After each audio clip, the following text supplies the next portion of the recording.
Znači, ja sam vama danas trebao nešto ispričati o trendovima u miksologiji za predsljedeću godinu, ali mislim, jedan od trendova je zero waste i održivost, pa ću se ja na to koncentrirati. Trendovi u miksologiji su, znači, poput trendova u modi, ponavljaju se, tako da nećete ništa novo. Molim? Znači, ja sam vam pripremio prezentaciju, ali sponzori su bitniji od prezentacije, tako da ako neko nešto zanima, poslat ću vam da imate sve recepture vidljive. Znači, neki od predstojećih trendova za ovu godinu su, znači, low i novo i BB kategorija sve popularnija. Ljudi sve manje piju, očito u Americi, na Balkanu. Na Balkanu ne bi baš rekao da je tako. Drugi trend, spirit i od agave, sve popularniji. Znači, tequila, mezcal, rasilja, poš. Kako se zove? Kako se kaže? Box. Za Balkance box. Lokalitet. Svi, znači, dosta je bitan lokalitet za ovu godinu. Sezonske namirnice, sezonski proizvođači, sezonski spiriti i sezonalnost. Znači, to je trenutačno u sezoni i kokteli od toga. Cocktail flight ili tasting menu, mali kokteli, ne znam da li ste ih vidjeli u nekom baru. Sve popularnije, iako to ja govorim već par godina. Znači, male serviranje koktela, kao tasting menu ili čisto kao mala serva. Znači, meni osobno, iako radim ovaj posao već 17 godina, znači koktel cijeli rijetko kad mogu popiti jer mi postaje naporan. I čisto kao tasting menu manji kokteli su zadovoljavajući. Da dođemo do onog dijela o čemu ću vam danas pričati, znači zero waste i održivost. Ja osobno, kako sam krenuo u tako neki zero waste putanju, više iz nekakve znatiželje i dosada nego što se tiče ekološkog nekog osvještenja, jer stvarno ne mogu reći da sam ekološki osvješten, ali znači ja i kolega ovdje u prvom redu radili smo zajedno u jednom baru koji je imao, znači samo ruma smo imali koliko? 100... Dobro, ja sam htio reći oko 120 boca, ali... Znači 300 boca ruma, ali realno koliko koktela možeš napraviti sa 12 istih boca koji se vrte u krug? Kako napraviti neki novi i inovativan koktel bez da napravite neki novi sastojak. Znači tu dolazimo do tog zero waste. Samo malo da vidim po prezentaciji što mi ide. Ok, znači neki od primjera redukcije otpada u baru. Znači, jedan od primjera, znači maksimalna iskoristivost proizvoda, citrusa, gruma ili bilo čega. Znači, najpopularniji primjer trenutačno je šta? Super juice. Super juice je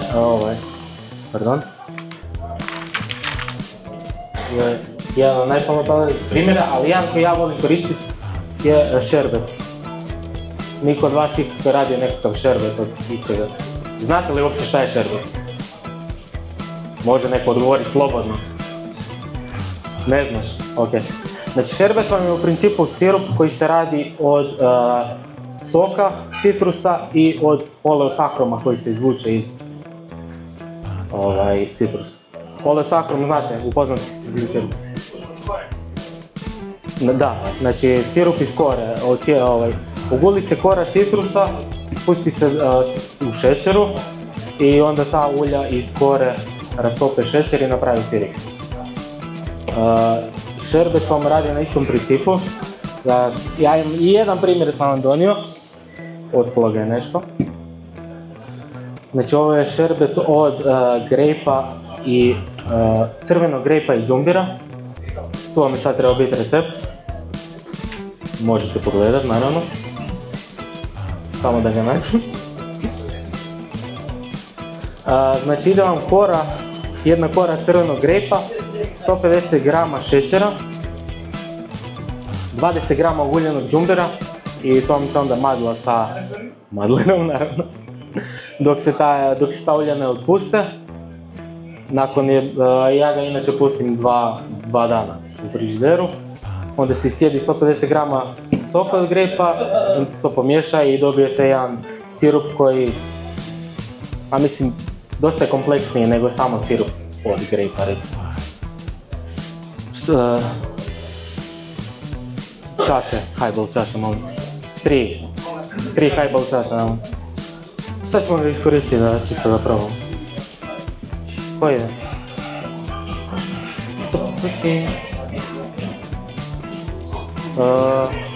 Kiblu leda ili nešto.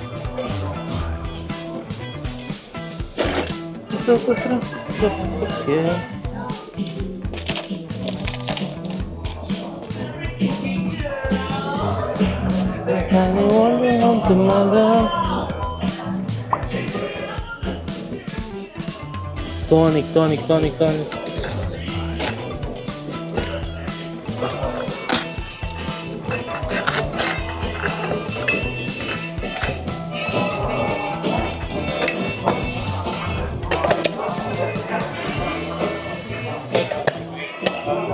A kad dođu čaše.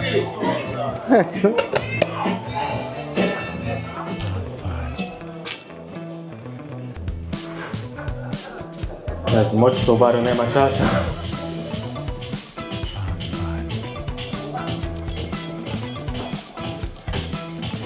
Ale seksi čaše si mi.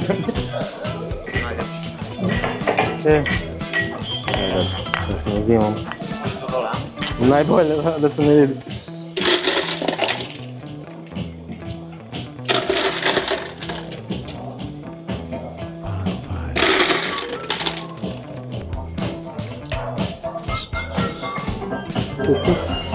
Još jedna stvar koju sam zaboravio napomenuti, ja sam isto kao Zoran došao s puta prije, zapravo jučer.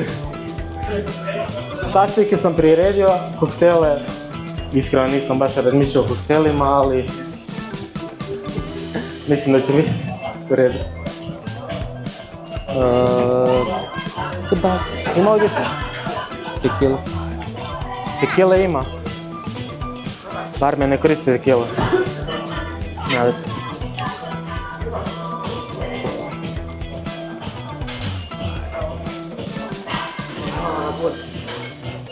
A nemam pure rođe. Šta da ti razlačim? Da. Biće samo da...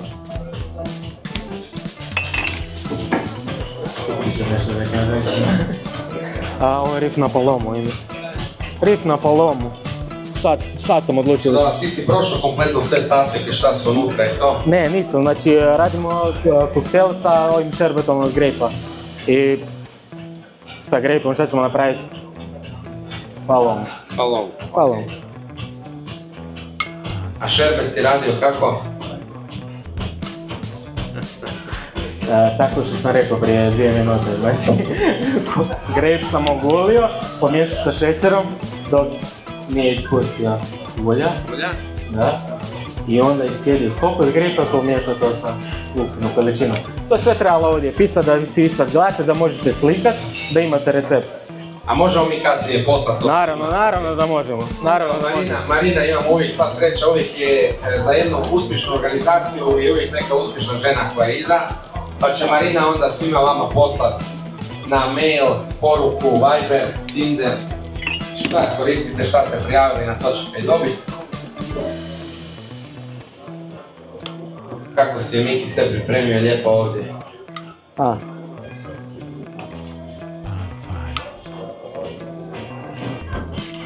Ali uvijek si volio stage, Miki. Da li neko želi probati ovo?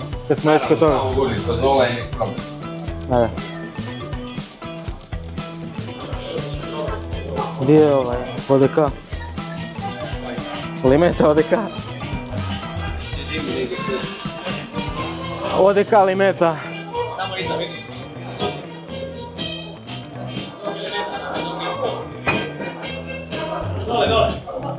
A, pardon. Pripremili smo se dobro.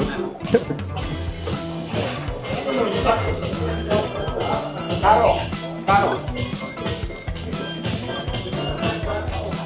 Dana mi te nude, prisutane.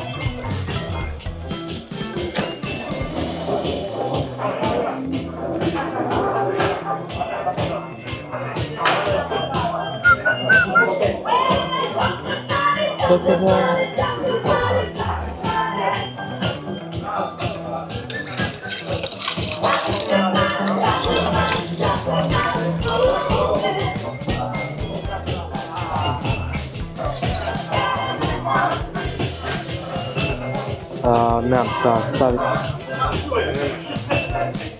Promiješam bolje. Ima žlica negdje, evo. Žlica, molim te tamo.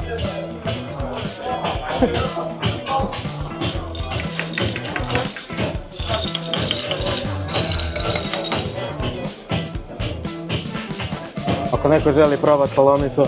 Prosjedite sve, kao i uvijek, prvo ženjeni piju jer oni su sigurni, a tek onda ovi koji nemaju cure, koji šaraju, oni zadnji. Ti prvi možeš probati, ti mi napokon u životu možeš probati prvi. Čak i Skobi nam je graničan da može probati prvi. Ajme ti, daj mu preko šovka. Odi, Dimi, ajmo. 3, 4, to. Hoću probavati na slamku ili hoćeš da pijem? Aj, vratimo nazad. Čim ti ga odmah probam. Ajde, daj mi. Ništa slamke, ništa. Stavi, nagni. Oooo.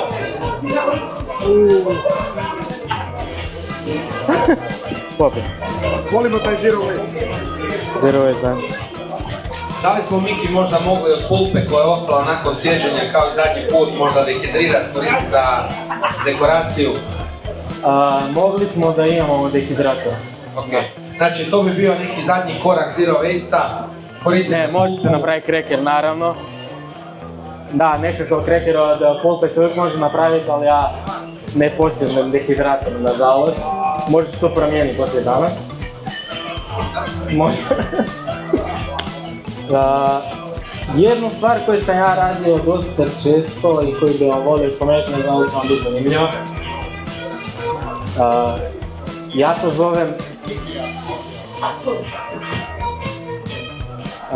to zovem temeljac. Temeljac od voća znači stok, mislim u nedostatku boljeg naziva, ne znam kako bi nazvao, znači u baru u kojem sam radio, znači dnevno smo trošili od 9 do oko 12 litara limeta smo cijelili dnevno. I sva ta kora limete se svaki dan bacala. Mislim, iskreno što... Znači, šta možete napraviti? Tu vam je sad recept, naravno. Znači, temeljac od limete vam se radi na sljedeći način. Stavite vodu kuhati, vodu stavite kuhati, voda kad zakuha ubacujete kore. Znači, na 3 litre vode vam ide 2 litre, na 3 litre vode ide 2 kile kora. Znači, stježenih ljudskih od limeta. Stavite ih unutra, kuha se točno 3 minute. Znači sve preko 3 minute izvlači previše gorčinu van. Pozvacite od kazlenja. Jedno ti pratiš tako da mogu pozvaciti se god želiš. Ali to vam govorim za citruse, točno 3 minute za citruse. Ako koristite znači ananas, jabuku, bilo koje druge voće, možete pustiti dulje da se macerira. Ako koristite citruse u kombinaciji sa tim agrumima, limetu izvadite prije, zbog onog bijelog dijela na citrusima koji izvlači gorčinu.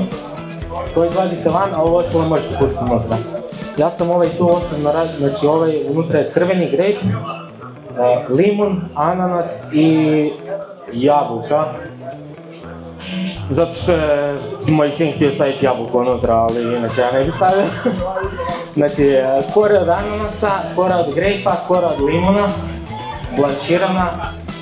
Nakon tih 5 minuta izvađeno van, pomiješano sa znači na 3 litre koje izađu 700 grama šećera i 10 grama limunskih kiselina. Znači dobijete 4 litre kordijala za cijenu od 3 eura. Da, znači Zero Waste prakse se pogotovo sviđaju vlasnicima, kako se zove, objekata raznih, jer je marža utoliko veća. Kolika je kontrola kvalitete? Kako recimo oscilacija nečega što može desiti? Koliko je onda kontrola kvalitete recimo u takvom nekom praktički kordijalu koji mora imati uvijek isti okusni profil? Pa po meni je zapravo čak i veća nego kad se radi nekakav sirup od voća ili od pulpe od voća. Upravo zbog toga zato što se samo ekstrahira ulje sa kore ili gorčina iz fruta. Koja recimo ne mora biti toliko konzistentna da dobijemo isti brik svaki put ili istu količinu šećera otupinu svaki put. Jednostavnije napraviti od kora. Hoćeš probati prije nego napravim pići s tim.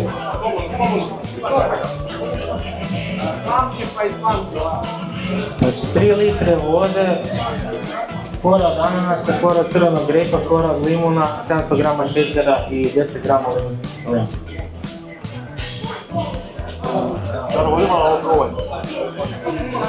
Znači za 3 minute posla dobijete sirup koji je u isto vrijeme sladak, kisel, gorak, dobijete kompleksan sastojak koji ne bi mogli reproducirati nekako drugačije. I ako neko ima ideju za koktel s tim, može slobodno napraviti. Dobar je. Daj mi highball čašu. Jednu čašu. Bilo kako. Highball, može, molim se. Naravno, ako želite koristiti to, ako vam treba nešto ubaciti recepturu za natjecanje, možete slobodno. Idemo.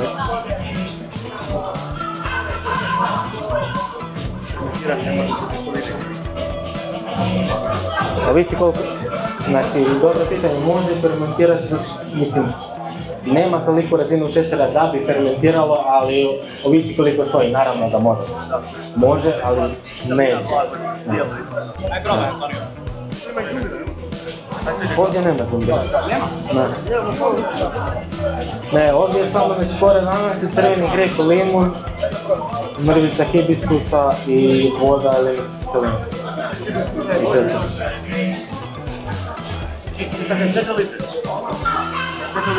šećer. Znači po tom receptu koji sam ja sad opisao izađe 4 litre tog korenja. Aha, okej, može. Prezrati samo malo.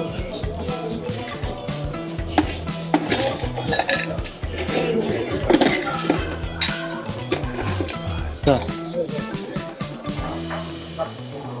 Molim? Ja nisam napet, ne.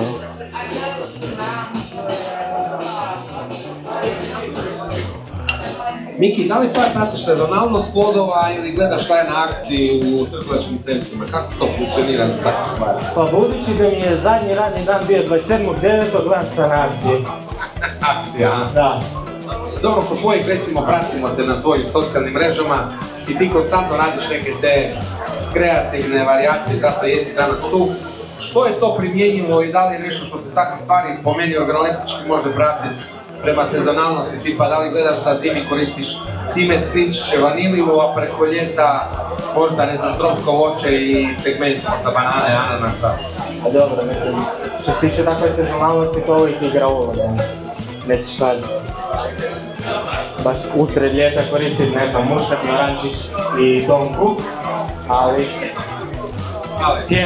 cijena igra dosta veliku ulogu što se tiče domaćega.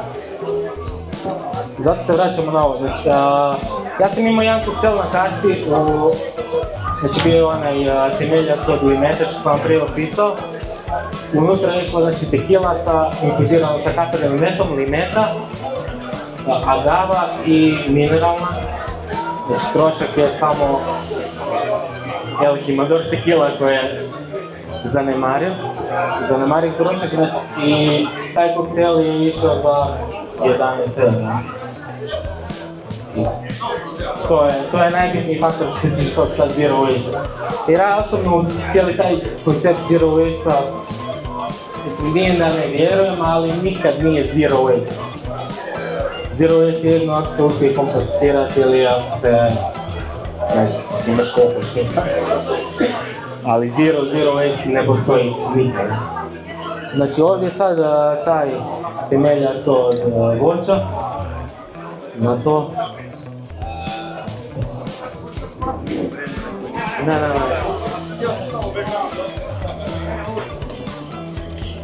Temeljac od voća Old Tom Gin. Old.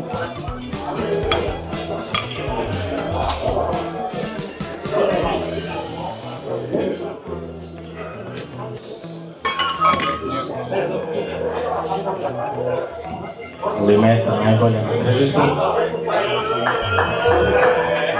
Cijenim.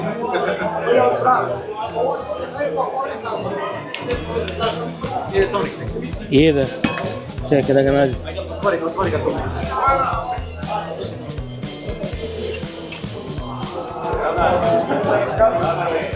Mogu.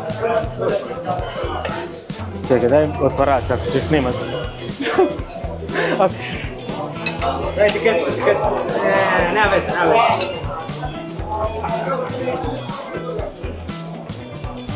U redu.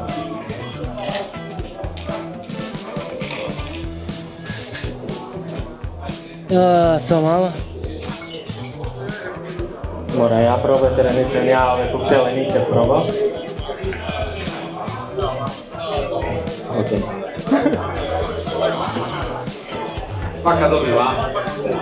U redu. Za prvi put je dobro. Možete probati.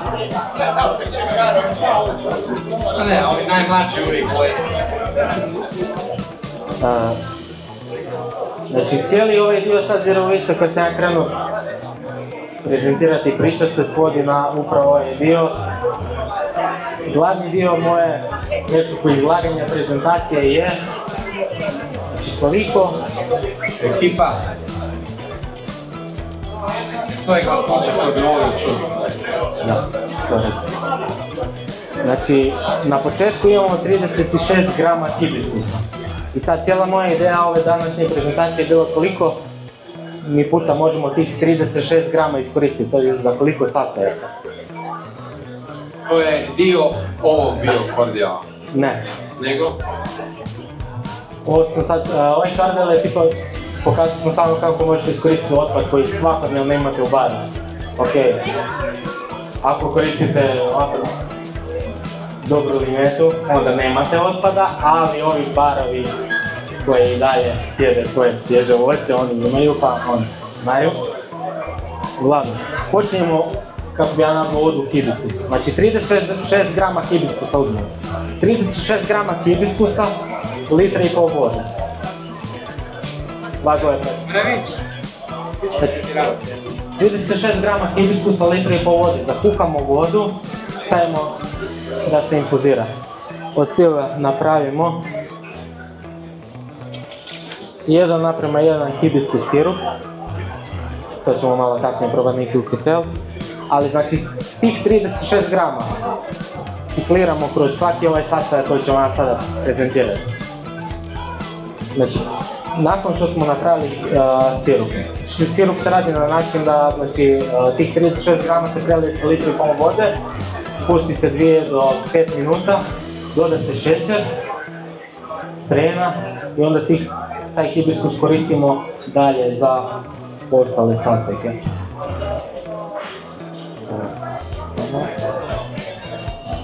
Da li ti kod dehidriranih stvari, tipa hibiskusa i svježih stvari, uvijek 1:1, šećerni sirup ili... A dobro, ja u životu nikad nisam vidio svježih hibiskusa. Ok, da li uvijek omjer sirupa 1:1 kad ga radiš, tu vodu koju si dobio od hibiskusa, da li 1:1 sa šećerom? U ovom slučaju da, nije uvijek, ali u ovom slučaju je. Nakon što smo napravili taj sirup, istih tih 36 grama, opet zalijemo sa vrućom vodom, radimo čaj od hibiskusa koji koristimo za sodu od hibiskusa, recept vam je ovdje na slajdu. To ćemo posle postaviti. Samo da nađem. Znači ovu sodu od hibiskusa koju ću vam sad pokazati, znači ona je 500 grama hibiskus čaja, znači sve se radi na vagu. Ne mora biti 500 ml, to vam je 496 mililitra ispadne, znači 500 grama čaja od hibiskusa, 100 grama klarificiranog limuna i 75 grama simple sirupa. Dobijemo mješavinu koju dobro ohladimo, to sam već pričao nekima od vas 1-3 puta, mogu ponoviti ako želite. Sve morate dobro ohladiti, sve morate klarificirati zbog točke nukleacije. Kad pomiješate, opet ohladiti i sa CO2. Ekipa, malo više.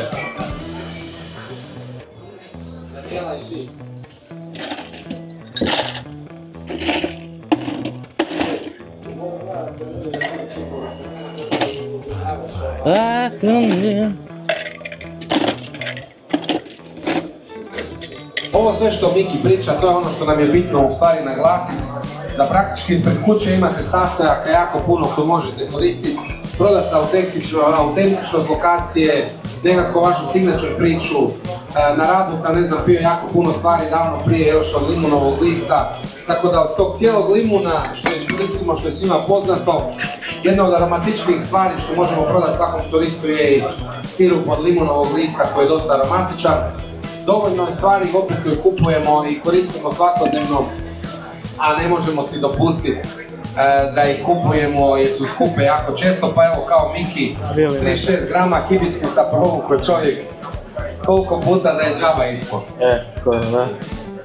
Hibiskus gađen ko... Koliko je 100 eura je kila, ne? Tako nešto. Znači 100 grama, da, je. Ne, jače, još više. 100 grama se ja platio 10 i nešto eura za osnovom, tako da... Ako odete ovdje u Karisu, vjerojatno može proći za 7. Zametu, gdje sam stavio? Ne, to. Ovdje ka? Nekom uklepio sok. Ne, to je. Našao sam. Uklepio ga je on. Jasno je, da. Ne. Kaže, za 50 barmena u lokalu prebrojite prste kad se budete rukovali.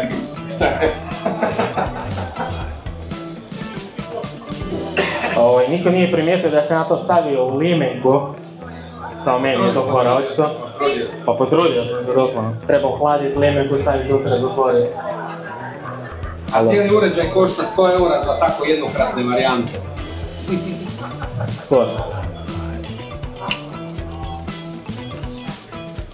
Umjesto u limenku, ako imate sezonalnu priču, možete uvijek koristiti sifone. Moram probati ovo. Znači jednostavno mix gin tonic sa sodom od hibiskusa. Znači soda ova od hibiskusa za 2 litre vas izađe 30 centi po dozi. Evo probajte ekipa, ovo je nevjerojatno. Znači ovaj hibiskus koji je u sodi je iskorišten već 3 puta. Nemojte ga pitat koliko često mijenja gače jer je i Ariel poskupio. Što je kiselo? Vode haline. Ja da nešto dobro. Da, vidiš što je. Daj stavi, tamo pa neko. Ako neko želi da je za alkohol. Ovdje bih rekao čak da je to što je više puta korištena i pomoglo sodi, jer mi inače hibiskus bi ovdje bio možda preintenzivan, ovako je stvarno ugodan. Je. Šajler, imaš i pravo, sad ću doći do toga. Zato što, svaki sastojak koji radimo povećava se vrijeme infuzije, povećava se temperatura, povećava se duljina maceracije.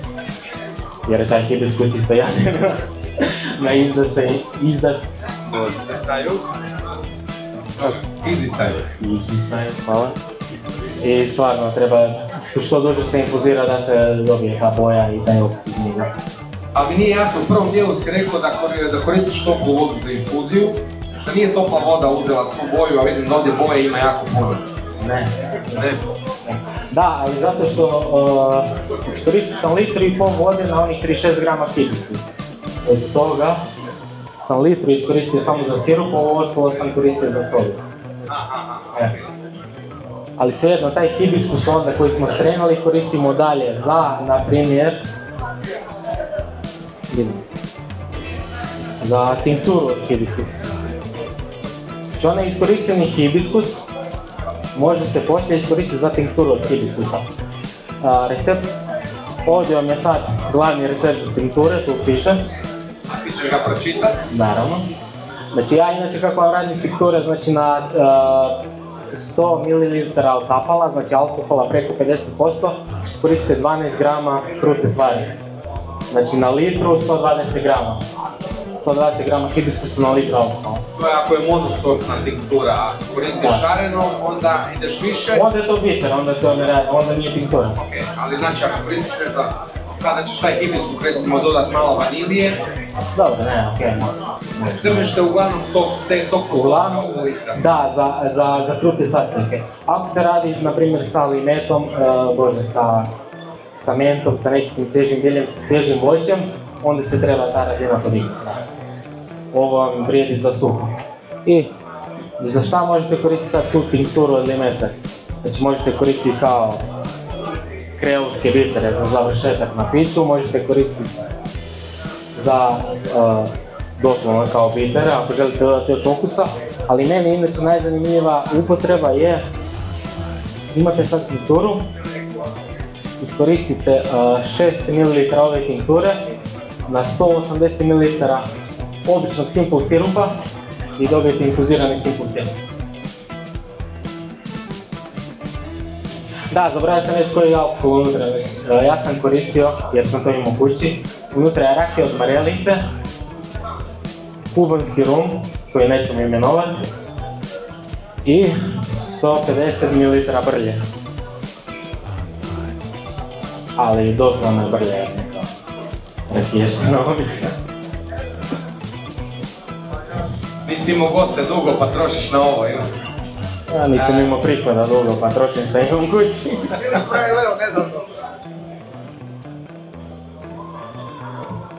Ovdje je možda malo brlja preuzela, šta kažeš mi to? Marelica. Ja. Ok. Znači sad istu tu količinu hibiskusa koju smo iskoristili za ovu tinturu, od nje napravimo pjenu u sifonu. Recept vam je tu. Recept vam je isto tu naravno. Samo da ja pogledam, jer i meni fali prezentacija. Znači ovu pjenu sam radio od hibiskusa i limuna. Znači pjena vam se radi bez proteina i znači kompletno bez proteina. Znači unutra nema bilanjka, nema akvafabe, nema vrhnja, znači nema nikakvog proteina. Znači sastojci su u ovoj pjeni čaj od hibiskusa, limun, šećer, santan guma i metilceluloza. I ništa od toga nema. Osim toga nema... Meta procijeđenja, pretpostavljam da nema ostataka, znači ovako kako je. Ovako kako je. Prednost kad koriste stabilizatore i gume, znači metilceluloza i santan su veganski stabilizatori. Prednost kad to koristite je što pjena održava svoju teksturu. Znači neće vam nikad pasti kao pjena od bilanjka ili vrhnja ili uvijek stabilnije. Znači neko proba samo pjenu. Evo ga čašice. Stavljaš metilcelulozu za velike krivite. Prosti. U velike sad krivite. Dobro. Kako je pitanje, dajmo na mikro. Aha, reci. Sad za velike krivite. Koji je omjer? A koji je omjer? Da, omjer vam je ovo. Da, omjer vam je trebao biti, znači, tu gore, ali znači recept vam je sljedeći. Koji kendi bez prezentacije? Ne, ovdje. Stvarno. Samo malo, prvo.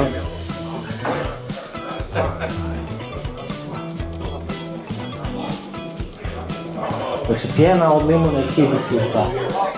Čaj od hibiskusa 300 ml,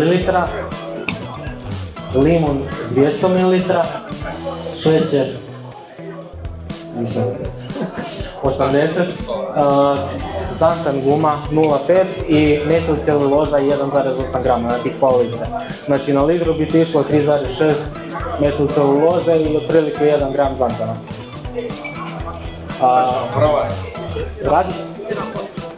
Razlika u te pjene što je ona dosta je musasta, nije.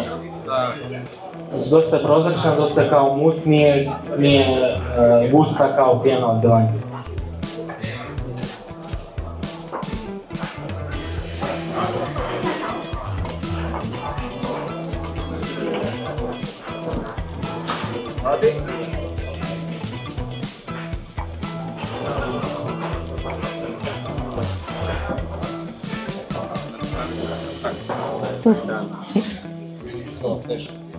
A još najzanimljivija stvar, znači za litru ove pjene vam je trošak... Ajde, što je točno?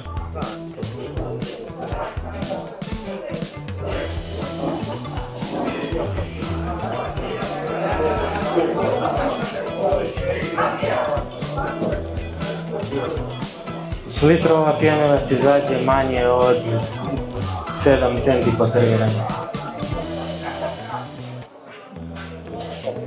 Ja sam je namjerno pustio malo kiseliju zato što razmišljam neki o koktelu koji sam htio napraviti. Ne znam da li neko ima prijedlog na koji bi ovo koktel pasalo. Meni u glavi bilo napraviti ili siran. Ima kiseline, ima svega. Da, na primjer. Kozma dosta dobra, ali ja kako sam sad razmišljao da možda bi stavio ili neki siran koktel da je proziran ili nekakav highball sa pjenušao, ali isto da je kontrast u bojama. Pjena je dosta gusta pa možemo polirati ramo sviz, ne čekati 10 minuta da se digne. A možemo probati. Čaš. 5 minuta. Ok, pardon. Znači dalje sa istim tim količinom hibiskusa dolazimo do fluidnog dijela. Još jedan garniš koji možemo napraviti od tog hibiskusa. Ovaj dijel koji se sad napravi je od crvenog grejpa i hibiskusa. Sastaje je 200 grama crvenog grejpa, 100 grama čaja od hibiskusa, 60 grama sirupa od hibiskusa i agar-agar. Kad radite fluidne dijelove, na ukupnu količinu, na ukupan volumen vam ide znači 1 gram na 100 grama ukupne količine. Znači ako imate 400 grama ukupne količine, stavite 4 grama agar-agara. Antonija, dođi probati.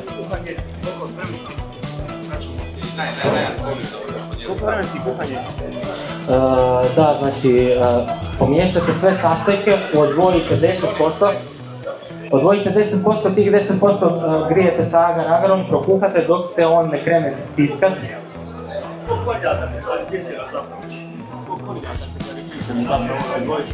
Da, odvoji se 1/4, onda se skuha sa ukupnim količinom agara dok se on ne krene stiskat, onda ga obavezno morate temperirati.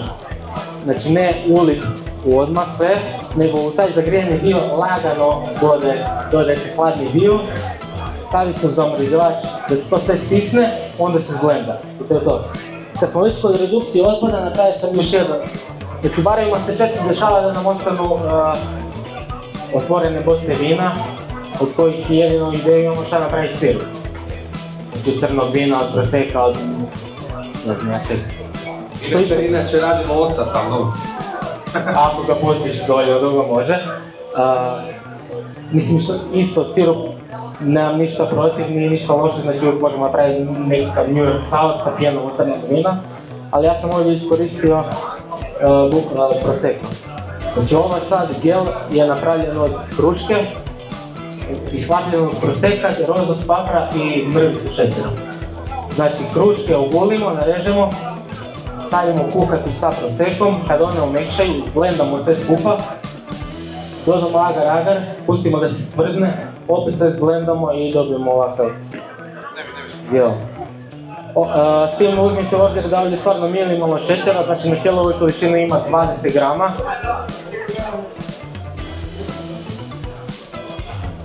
Ne treba. Ali ja sam reći, ima minimalno šećera, ali mislim da ni ne treba, stvarno.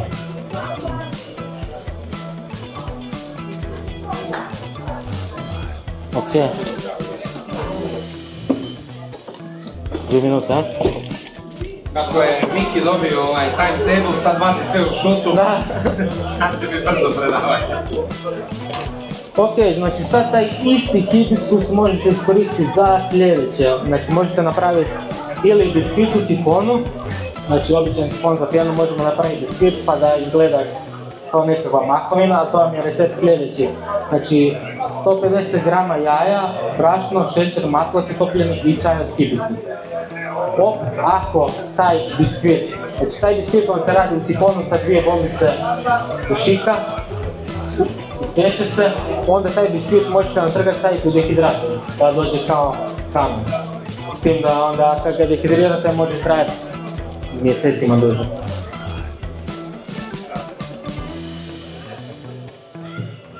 Mađioni čas. Jedan garniš. Znači to je iz sifona, onda pečeno, dehidrirano. Iz sifona 2 bombice dušika stavi se u papiranu čašu do pola. Znači ako je papirana čaša 2 deci, stavi se deci smjese u mikrovalnu na najjače, ovisi ovo. I s tim da ide znači od 20 do 40 sekundi, ovisi koliko je mikrovalna jaka, to se ispeče, izvadi se van, može se tako servirati, a može se dehidrirati da dođe ko kamen i da traje duže, s tim da je tekstura drugačija i okus je isto drugačiji. Onda isti taj hibiskus možemo iskoristiti za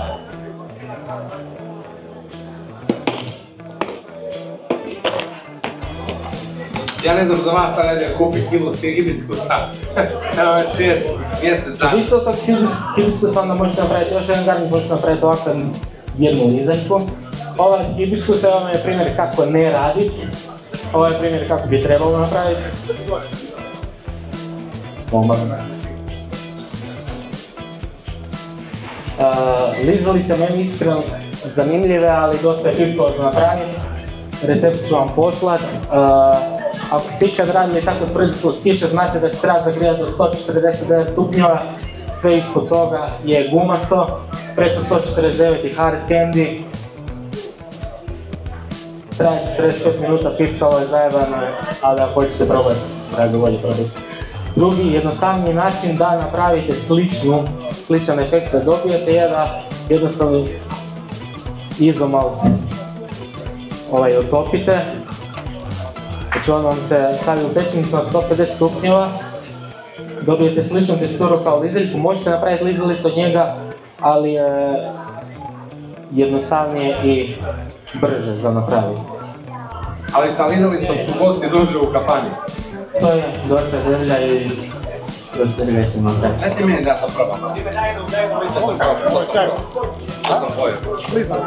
Ova je kamparija. Veću lizalicu jer... Zapravo nije, znači ova je odbitna. Koja je razlika između ove?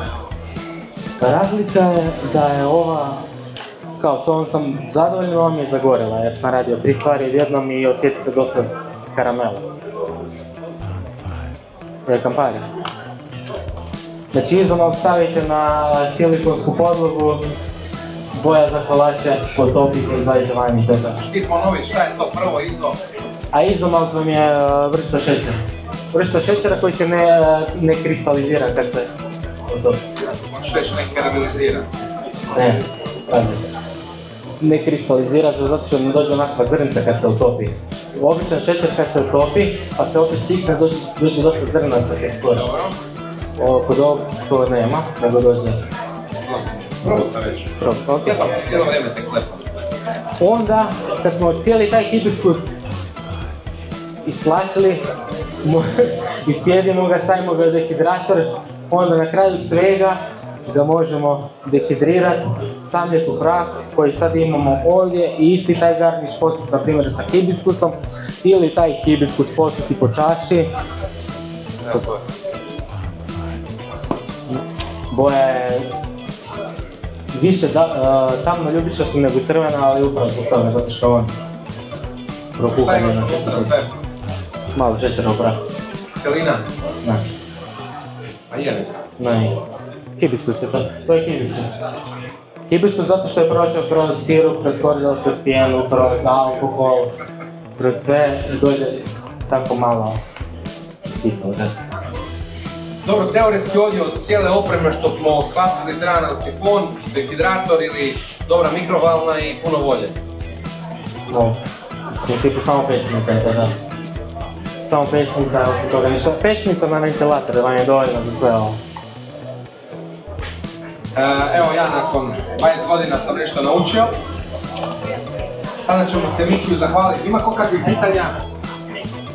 Pardon, poslije... Ima još hibiskusa, ljudi. Ima. Jeli tamo već? Poslije tog praha, isti taj hibiskus možete iskoristiti za fermentaciju, možete znači, napraviti ili kombuču ili staviti u laktu fermentaciju ili ja što sam stavio u fermentirani garniš. Samo prah od hibiskusa.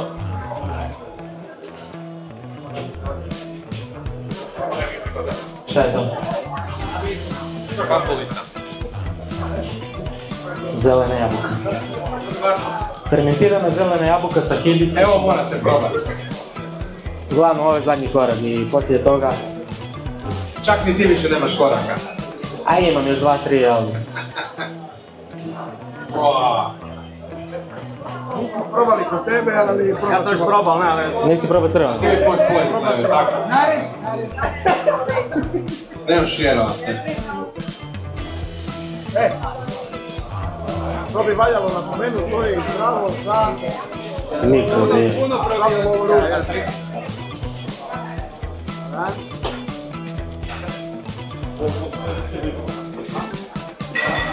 Sljedeći put kad nam ne crkne sve ove moguće varijante koje se mogu desiti, možda i popijete nešto. Možda i popijemo nešto. Sada bih, ako nemamo nikakvih pitanja, kao i uvijek nemamo, pa ima kakvih pitanja. Evo ima Denis. Šta kažeš, Kara? Neko zalizaj to. Ima kakva curica, ali mlađa od 18 zalizaj. Ok. Ja bih volio velikim pljeskom da se zahvalimo Mikiju. Kao i uvijek, dođe šest. Kreativnim stvarima. A ja ću onda u kratko odmah najaviti što nas sad čeka. Reci, imaš ti još nešto za dodati? Kažem, budući da je toliko toga ostalo, ako hoće nešto koristiti za natječanje, slobodno. A ne mogu postaviti sve recepture, koje? A, to nisam znao, pardon. Samo jedna osoba, dve su mogle na foru koristiti to. Da, htio sam napraviti, znači s ovim likerom sam htio napraviti sour od hibiskusa, sa silabuntom, naravno. Došla bi lijepo čvrsta pjena, onda bi stavio ovaj trener i sa prahom od hibiskusa bi došla kao trešinjeno stablo, sakura. Ali vidit ćete drugi put. Ovo je bar, ako ništa, možemo očekivati nastavak još jednom. Ali sljedeći put obećam, nema hibiskusa, potrudit će se s nekom drugom. Samo hibiskus. Ne, samo hibiskus. Hvala puno Miki, opet si prevazišao svoje mogućnosti, iznenadio nas jako. I kupio si još priliku za još par predavanja, to je dobra fora. Ima kraj.